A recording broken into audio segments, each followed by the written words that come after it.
जय हिंद दोस्तों। आज देखने वाले हैं 12th एनुअल एग्ज़ाम 2023 केमिस्ट्री का 35 VVI ऑब्जेक्टिव क्वेश्चन, जो कि बोर्ड एग्ज़ाम 2023 के लिए काफ़ी इम्पोर्टेंट है, ठीक ना। और आप लोगों को लास्ट में बताना है कि आपसे कितना सही हुआ है।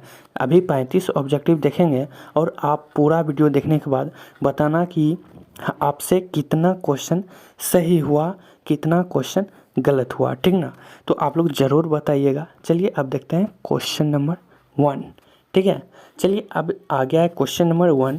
कह रहा है निम्नलिखित में से कौन जिंक का अयस्क नहीं है। जिंक का अयस्क इसमें से कौन नहीं है। Option number A zinc blende, option number B calamine, option number C zincite, option number D bauxite. आप लोगों को बताना है इसमें से कि जिंक का अयस्क इसमें से कौन नहीं है, ठीक है। तो इसका आंसर क्या हो जाएगा, बॉक्साइट। बॉक्साइट किसका अयस्क है, एल्युमिनियम का, ठीक ना। ऑप्शन नंबर डी हो जाएगा इसका सही आंसर, ठीक है। और देख लीजिए, अगर यहाँ पर जिंक का अयस्क, ठीक ना, जिंक का अयस्क ये तीनों है, जिंक ब्लेंड, कैलेमाइन और जिंकाइट। अगर आपसे पूछा जाता है ऑब्जेक्टिव में कि जिंक का अयस्क है, तो ये तीनों आप लोग नोट कर लीजिए कॉपी में, ठीक ना। जिंक का अयस्क ये तीनों है, आप लोग नोट कर लीजिएगा, ठीक है। चलिए अब देखते हैं क्वेश्चन नंबर 2। 2 नंबर कह रहा है, देख लीजिए, निम्नलिखित में फिनॉल को पहचाने। ऑप्शन नंबर ए, बी, सी और ये डी। इसमें से फिनॉल कौन सा है। तो देख लीजिए, फिनॉल को पहचानने के लिए आप लोगों को सबसे पहले बेंजीन को समझना होगा, ठीक ना। तो बेंजीन कैसे होता है, मैं यहाँ पर ड्रॉ कर रहा हूँ, ठीक ना। ऐसे करके होता है और उसमें ऐसे ऐसे और ऐसे रहेगा। ये क्या हो गया आपका, ये हो गया बेंजीन।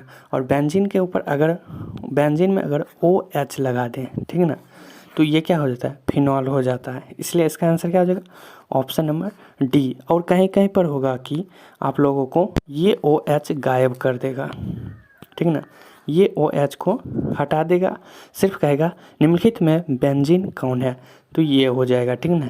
ये देख लो, है ना। चलिए अब देखते हैं क्वेश्चन नंबर 3। 3 नंबर कह रहा है खनिज जिससे धातु का निष्कर्षण होता है कहा जाता है। खनिज जिससे धातु का निष्कर्षण होता है उसे क्या कहते हैं। ऑप्शन नंबर ए अयस्क, option number B gangue, option number C slag, option number D इनमें से कोई नहीं।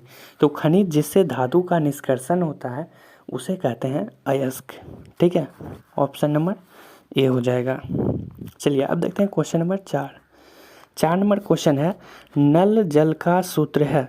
आप लोगों को लग रहा होगा कि ये नहीं पूछा जाता है ये क्वेश्चन, लेकिन अभी तक बहुत बार पूछा जा चुका है ये क्वेश्चन। नल जल का सूत्र H2O, H3O, H3O, D2O, ठीक ना। तो नल जल का सूत्र, तो इसमें से क्या हो जाएगा, H2O। ऑप्शन नंबर ये हो जाएगा नल जल का सूत्र, यानी कि पानी का सूत्र, रासायनिक सूत्र पूछा जाए जल का, ठीक ना। चलिए 5 नंबर क्वेश्चन अब देखते हैं। कह रहा है कॉपर का मुख्य अयस्क है। कॉपर का मुख्य अयस्क कौन है।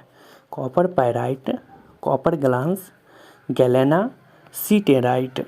तो इनमें से कौन कॉपर का मुख्य अयस्क होगा, तो कौन होगा, हो जाएगा कॉपर ग्लांस, ठीक ना। ये मुख्य अयस्क है कॉपर का, ठीक ना। ऑप्शन नंबर बी हो जाएगा। बाकी ये तीनों भी कॉपर का है, लेकिन मुख्य यहाँ पर पूछा जाए तो कॉपर ग्लांस, ठीक ना। चलिए अब देखते हैं क्वेश्चन नंबर 6। कह रहे हैं साधारण नमक का सूत्र है। साधारण नमक का सूत्र आप लोगों को भी पता होगा, इसलिए इसका आंसर ऑप्शन नंबर ए हो जाएगा, ठीक ना, NaCl। चलिए अब देखते हैं क्वेश्चन नंबर 7। 7 नंबर कह रहा है कौन सा विटामिन की कमी से रतौंधी होती है। कौन सी विटामिन के कारण रतौंधी होती है। Option number A vitamin A, option number B vitamin B, vitamin C, vitamin D. तो देखिए रतौंधी जो बीमारी होती है वो विटामिन ए की कमी से होता है, ठीक ना। ऑप्शन नंबर ए हो जाएगा विटामिन ए, ठीक है। चलिए अब देखते हैं क्वेश्चन नंबर 8। कह रहा है रासायनिक अधिशोषण अभिक्रिया है। रासायनिक अधिशोषण अभिक्रिया कौन सी है? ऑप्शन नंबर ए उत्क्रमणीय, ऑप्शन नंबर बी अनुत्क्रमणीय, ऑप्शन नंबर सी बहुलकीकरण, इनमें से कोई नहीं। तो बताइए रासायनिक अधिशोषण कौन सी अभिक्रिया है? तो इसका जो आंसर होगा वो हो जाएगा अणु उत्क्रमणीय। रासायनिक अधिशोषण अभिक्रिया कौन सा होता है? अणु उत्क्रमणीय अभिक्रिया। ऑप्शन नंबर बी हो जाएगा। ठीक है, चलिए अब देखते हैं क्वेश्चन नंबर 9। कह रहा है निम्न में से किसमें टिंडल प्रभाव नहीं पाया जाता है? टिंडल प्रभाव किसमें नहीं पाया जाता है? चीनी के घोल में, सोने का कोलाइडी घोल में, सस्पेंशन में, इमल्सन में। तो बताइए टिंडल प्रभाव किसमें नहीं पाया जाएगा? तो वो चीनी के घोल में नहीं पाया जाता है। ऑप्शन नंबर ए हो जाएगा। 10 नंबर क्वेश्चन देख लीजिए क्या कह रहा है। ये जो है ये यौगिक का नाम क्या है? ये जो यौगिक दे दिया है इस यौगिक का नाम क्या होगा? Benzene hydroxide, phenol, phenyl, benzyl alcohol. तो बताइए इस यौगिक का नाम क्या है? तो वो है फिनॉल। हम बताए थे कि OH लगा हुआ है बेंजीन के ऊपर, तो क्या हो जाएगा? फिनॉल। Option number B. ठीक है, चलिए अब देखते हैं क्वेश्चन नंबर 11। कह रहा है विटामिन सी का मुख्य स्रोत है। विटामिन सी का मुख्य स्रोत क्या होता है? नींबू तथा संतरा, केला तथा अनारस, सेब तथा पपीता, धान तथा गेहूँ। तो विटामिन सी का मुख्य स्रोत हो जाएगा नींबू तथा संतरा। ऑप्शन नंबर ए हो जाएगा। चलिए बाकी ये सब भी होता है लेकिन मुख्य यहाँ पर देख लीजिए मुख्य स्रोत पूछा जा रहा है तो ये नींबू तथा संतरा होगा। ठीक है, चलिए 12 नंबर कह रहा है दूध एक उदाहरण है। दूध किसका उदाहरण है? जैल का, सॉल का, निलंबन का, पायस का। तो दूध जो होगा वो पायस का उदाहरण है। ऑप्शन नंबर डी हो जाएगा पायस। अब 13 नंबर क्वेश्चन देखते हैं। कह रहा है अयस्क में उपस्थित अशुद्धि को क्या कहते हैं?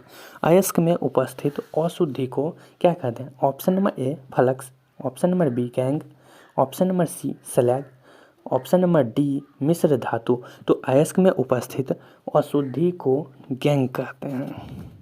Option number B.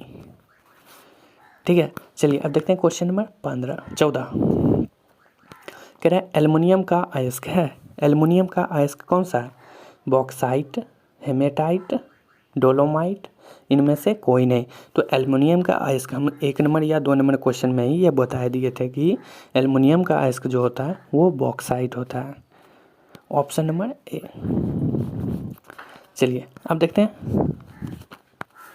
हैं क्वेश्चन नंबर 15। कह रहे हैं निम्न में कौन क्षारीय भूमिज तत्व है? क्षारीय भूमिज तत्व कौन है? कार्बन, सोडियम, जिंक, लोहा। तो क्षारीय भूमिज तत्व इसमें से कौन है? कार्बन, सोडियम, जिंक, लोहा। तो इसमें से हो जाएगा सोडियम। क्षारीय भूमिज तत्व कौन है? सोडियम। ऑप्शन नंबर बी हो जाएगा। चलिए अब देखते हैं क्वेश्चन नंबर 16। कह रहा है निम्न में से द्रव धातु कौन सा तत्व है? द्रव धातु कौन सा है? तो द्रव धातु आप लोग जानते होंगे कि पारा होता है, ठीक ना। तो पारा का संकेत क्या होता है? Hg। ऑप्शन नंबर क्या हो जाएगा? सी। चलिए क्वेश्चन नंबर 17 देख लीजिए क्या कह रहा है। किस ग्रुप के तत्वों को संक्रमण तत्व कहा जाता है? किस ग्रुप के तत्व को संक्रमण तत्व कहा जाता है?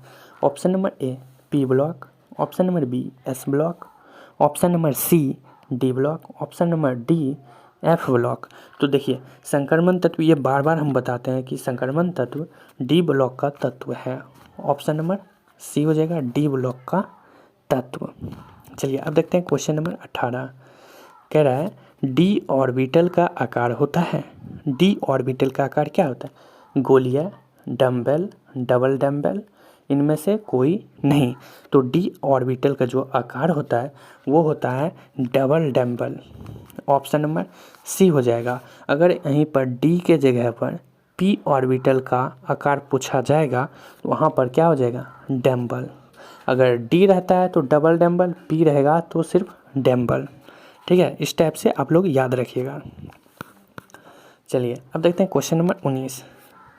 ठीक है, कह रहे हैं निम्नलिखित में से कौन सा तत्व कमरे के तापक्रम पर द्रव है। कमरे के ताप पर कौन सा तत्व पिघल जाता है। तो देखिए पारा, आप लोग को याद ही होगा, ये तो 8वां से ही पढ़ाया जाता है, ठीक ना। Hg, ऑप्शन नंबर क्या हो जाएगा, बी पारा। ठीक है, चलिए अब देखते हैं क्वेश्चन नंबर 20। 20 नंबर क्या कह रहा है देख लीजिए, संक्रमण तत्व है। ऑप्शन नंबर ए धातु, ऑप्शन नंबर बी अधातु, ऑप्शन नंबर सी डी खंड के तत्व, ऑप्शन नंबर डी गैस। संक्रमण तत्व जो होता है वो होता है डी खंड का तत्व, यानी कि डी ब्लॉक के तत्व। ऑप्शन नंबर सी हो जाएगा। ठीक है, डी खंड के तत्व इस टाइप से भी लिखा रहता है, इसलिए हम इस टाइप का दे दिए, और सभी जगह तो डी ब्लॉक के तत्व रहता है, ठीक ना। चलिए अब है 21 नंबर क्वेश्चन। कह रहा है हमेशा स्वतंत्र अवस्था में पाया जाने वाला धातु है। हमेशा स्वतंत्र अवस्था में, तो आप लोग सोनार के यहाँ गए होंगे, तो सोना हमेशा स्वतंत्र ही रहता है, वो कुछ चीज़ में रखा नहीं जाता है। सोना चांदी, ठीक ना, ये सब हमेशा स्वतंत्र ही रहता है। ऑप्शन नंबर ए सोना, चांदी, कॉपर, सोडियम। देखिए इसका आंसर देखो सोना हो जाएगा, ठीक ना, ऑप्शन नंबर ए। चलिए अब देखते हैं 22 नंबर। कह रहा है H2SO4 है एक द्विभाषमिक अम्ल, एकल भाषमिक अम्ल, एकल अम्लीय भस्म, द्वि अम्लीय भस्म। तो H2SO4 जो होता है वो द्विभाषमिक अम्ल होता है, ठीक है। अगर आप लोगों को वो H2SO4, ठीक ना, H2SO4 का नाम आप लोगों को पता है तो आप लोग कमेंट करिएगा। चलिए 23 नंबर। कह रहे हैं अपमार्जक को कहा जाता है। अपमार्जक को क्या कहा जाता है, पृष्ठ संक्रियन, कोलाइड, निलंबन, इनमें से कोई नहीं। तो अपमार्जक को क्या कहा जाता है, तो वो कहा जाता है पृष्ठ संक्रियन। ठीक है, ऑप्शन नंबर ये हो जाएगा पृष्ठ संक्रियन। चलिए अब देखते हैं क्वेश्चन नंबर 24। कह रहा है रक्त का लाल रंग निम्न में से किसके कारण होता है। रक्त का लाल दिखना किसके कारण होता है, थ्रोम्बोसाइटस के कारण, हीमोग्लोबिन के कारण, प्लाज्मा द्रव के कारण, जल तथा धात्विक आयनों के कारण। तो रक्त का लाल रंग किसके कारण होता है, तो ये हीमोग्लोबिन के कारण होता है, हीमोग्लोबिन के कारण, ऑप्शन नंबर बी। ठीक है, चलिए अब देखते हैं क्वेश्चन नंबर 25। कह रहा है रक्त पर आवेश पाया जाता है। रक्त पर आवेश पाया जाता है, option number A 0, option number B ऋणात्मक, ऑप्शन नंबर सी धनात्मक, ऑप्शन नंबर डी गैस में द्रव। तो रक्त पर जो आवेश पाया जाता है वो ऋणात्मक पाया जाता है, ऑप्शन नंबर बी ओ, यहाँ पर सी ऑप्शन नंबर ऋणात्मक, ऑप्शन नंबर बी सही है लिखे थे ना। चलिए 26 नंबर क्या कह रहा है, फेनॉल यानी कि फिनॉल का सूत्र है C6H5OH, C2H5OH, C3H7OH, C6H6। तो बताइए फिनॉल का रासायनिक सूत्र। तो हम फिनॉल का रासायनिक सूत्र क्या बताए थे, C6H5OH हो जाएगा। और बेंजीन का क्या होता है, C6H6, ठीक ना, ये बेंजीन का हो जाता है, और फिनॉल का C6H5OH। ठीक है, तो आज भर के लिए बस इतना ही, मिलते हैं नेक्स्ट वीडियो में।